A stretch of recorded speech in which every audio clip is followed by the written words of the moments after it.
Master minds commerce చదవాలనుకునే 10th inter విద్యార్థుల తొలి ఎంపిక. మీకు రమ్యకృష్ణ గారికి ఎక్కడ లవ్ స్టోరీ స్టార్ట్ అయింది? అది మీరు అన్ని తప్పించుకుంటున్నారు. ఈ ఏమి తప్పించుకుంటు నేను ఆన్సర్ ఇస్తున్నాను. అంటే నన్ను అంతకు మించిన ఆన్సర్ నా దగ్గర లేదు. నేను అనేది అంటే రమ్యకృష్ణ గారి విషయంలో మీరు అక్కడ ఇప్పుడు దీంట్లో ఓపెన్ అప్ అవుతారన్న విషయంగా నేను అడుగుతున్నాను. అది ఏదైనా ఇప్పుడు ఒక జోన్ ఉంటుంది. Zone I never cross that. నా గెస్ట్ల కంఫర్ట్ చాలా ఇంపార్టెంట్ నా షోలో. పర్లేదు, కొంతమంది అలాంటి మాట్లాడటానికి ఇష్టపడతారు. నేను మాట్లాడతాను. మీరు ఏది చెప్పాలనుకుంటే అది చెప్పాలి. అంతే. రమ్యకి నాకు తను గులాబీ సాంగ్స్ టీవీలో చూసింది. అప్పుడప్పుడే టీవీ వస్తుంది కదా. ఓకే. ఆ సాంగ్స్లో బైక్ సాంగ్ తనకు బాగా నచ్చింది. ఆ తర్వాత అప్పటికి రమ్య సూపర్ హీరోయిన్. ఇప్పటికి కూడా అదే స్టేజ్ హ్యూజ్ స్టార్. సో మా అందరికి ఒక ఉండేది, along with so many people నాకు కూడా ఉండేది. ఆ టైంలో నిన్నే పెళ్ళాడతా క్యారెక్టర్ కోసం మాట్లాడటానికి లక్ష్మి గారు చెప్తే, లక్ష్మి గారు నేను హైదరాబాద్ వస్తున్నాను అని సెకండ్ మీటింగ్ థర్డ్ మీటింగ్ ఆవిడ దగ్గరికి అని వెళ్తే ఆ సెట్లో ఈవిడ ఉంది. సో నేను లక్ష్మి గారితో మాట్లాడి నాకు కొంచెం కాన్షియస్ అవుతూ ఉంటాను, జనం ఉన్నారంటే. చూసుకుని వచ్చేస్తా ఉంటే రమ్య బ్రహ్మానందం గారు ఉంటే బ్రహ్మానందం గారు మేము మనీ ఇట్లన్నిట్లో బాగేది డాడీ అని అంటూ ఉంటాం. ఆయనతో బాగా అలరగా ఉంటాం. ఆయనతో కూడా పలకరించాను. సో రమ్య సైడ్ నాకు ఒకసారి పరిచయం చేయి వంశీని అని పరిచయం చేస్తే అప్పుడు రమ్య సైడ్ సాంగ్ చాలా బాగుంది, చాలా ఫ్రెష్గా ఉంది, తెలుగులో ఇలాంటి ఒక పాట వస్తుందని నేను ఎప్పుడు ఎక్స్పెక్ట్ చేయలేదు, చాలా బాగా తీశారు. అప్పటికే ఒక ఏంజిల్. మనం కూడా ఆవిడ వచ్చి అంత మాడంటారు నాకు అసలు. సినిమా చూసారా అని అడిగాను. లేదు, టీవీలో పాటలు. ఆ సినిమా ఇమ్మీడియట్గా అరేంజ్ చేస్తాం, చూస్తారా? అదే రోజు ఈవినింగ్ అరేంజ్ చేసి ఆ నైట్ చూసి అక్కడి నుంచి స్టార్ట్ అయింది. తర్వాత అప్పుడు ఇంకా ఈ ఫోన్లో అవన్నీ రాలా. సో ఫస్ట్ పేజర్స్ తోటి స్టార్ట్ అయింది. దాని తర్వాత తను షూటింగ్ దగ్గరికి నేను వెళ్ళటం, కలవటం. నైట్స్ మా అందరికీ ఒక అవుట్ సైడ్ గ్యాంగ్ ఉంది. ఒక ఈ నందిని వీళ్ళందరూ, రాజా అని, రవిరాజా అని, రామ్ అని ఒక బ్యాచ్ ఉన్నారు. వాళ్ళందరూ కలిపి డాబాలకు వెళ్తూ ఉండేవాళ్ళు నైట్స్. సో అలాగా పెరిగింది. ఎవరు ముందు ప్రపోజ్ చేశారు? యాక్చువల్గా ఇద్దరం ప్రపోజ్ చేయలేదు, జస్ట్ హ్యాపెండ్ అంతే. కాలం నిర్ణయించింది.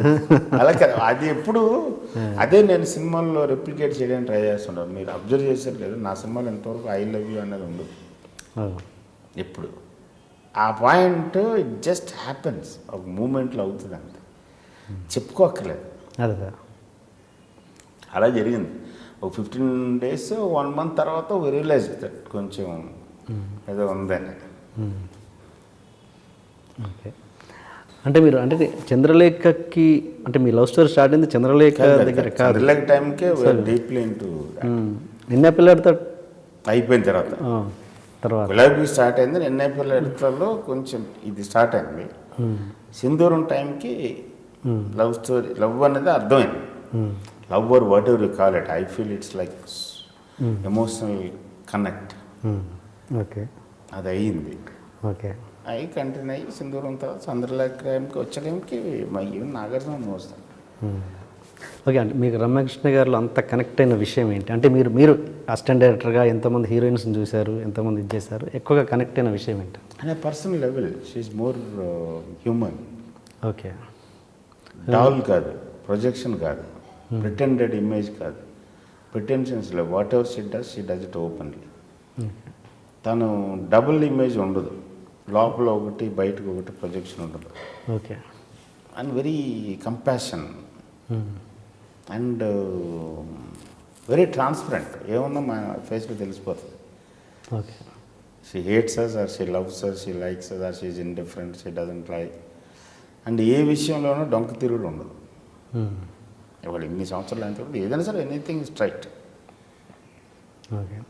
ఒకటి ఎగ్జాంపుల్ చెప్పండి, తన మీ ట్రావెల్లో ఎగ్జాంపుల్ చెప్పండి తన క్యారెక్టర్ విషయంలో.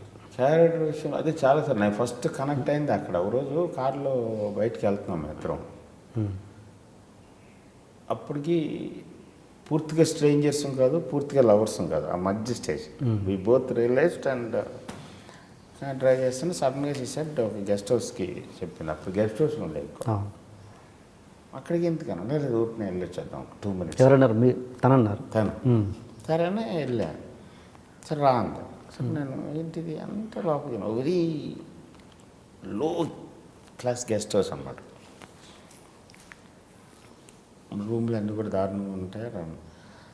అక్కడ ఒక రెడ్డి గారు నాకు కూడా తెలిసాను, ఒక నాగరా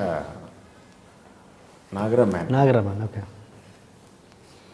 అక్కడికి వెళ్ళి డోర్ కొట్టి అతను మంచం మీద పడుకుని ఉన్నాడు. బుక్కులు ఏంటమ్మా ఏంటి ఎందుకు రాలేదు వాళ్ళ షూటింగ్ అంటే ఒంట్లో బాగాలేదు. అదే నాకు తెలిసింది, చూసుకుంటున్నావా సరిగ్గానని చెప్పి ఆ తలగడి కింద డబ్బులు పెట్టింది.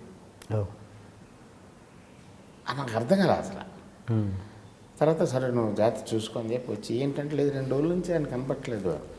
ఒక నాగరా పర్సన్ని హీరోలకి తెలియదు, మాకు కూడా తెలియదు మన నాగరా ఎవడు. That sir. సో ఇంక అలాంటి కొన్ని అంటే మనకు తెలియని షేడ్స్ ప్రతి మనిషిలో ఉంటాయి.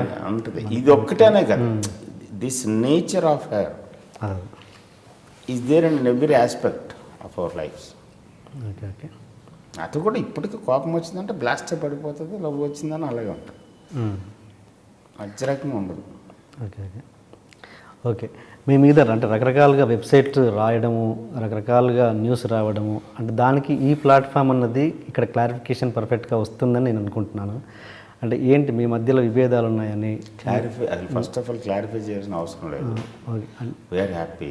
అండ్ అదే అదే అదే అదే అదే నేను అది నీకు ప్రూవ్ చేయాల్సిన అవసరం లేదు. నీకని కూడా కదా ఎవరైనా నీకంటే I mean take it as you. I mean ఎవరికైనా చెప్తాను, ఇట్స్ ప్యూర్లీ మా పర్సనల్ అఫేర్. ఒకవేళ మాకు ప్రాబ్లమ్స్ ఉంటే మేము చేస్తాం, మీరు ఎందుకు బాధపడతారు అండ్ ఐఎమ్ వెరీ హ్యాపీ. నేను అబద్ధం ఆడట్లేదు, నాకు అబద్ధం ఆడాల్సిన అవసరం లేదు. We are very very very very very very happy, me my wife and my son. అదే నేను అనుకుంటున్నాను. అంటే ఏంటంటే మీ ఫ్యాన్స్ కావచ్చు, నాలాంటి మీ ఫ్యాన్స్, రమ్యకృష్ణ అబ్సల్యూట్గా నో ప్రాబ్లం అట్ ఆల్. అయితే తను ఎక్కువ ఈ మధ్య చెన్నైలో ఉంటుంది, నేను చెన్నై ఎక్కువ వెళ్ళలేకపోవడం వల్ల ఇవన్నీ బయట వస్తూ ఉంటాయి, సహజం కదా. ప్లస్ వీళ్ళిద్దరు కలిసి ఉన్నారు, ఆవిడేమో అక్కడ ఉంది, తినేమో ఇక్కడ ఉన్నాడు అని అనేది. ఇప్పుడు వచ్చినప్పుడల్లా ఇప్పుడు హైదరాబాద్ వచ్చినా సరే బాహుబలి షూటింగ్ ఈ మధ్య బాహుబలికి ఎక్కువ వస్తుంది. బాహుబలి RFCలో జరుగుతుంది.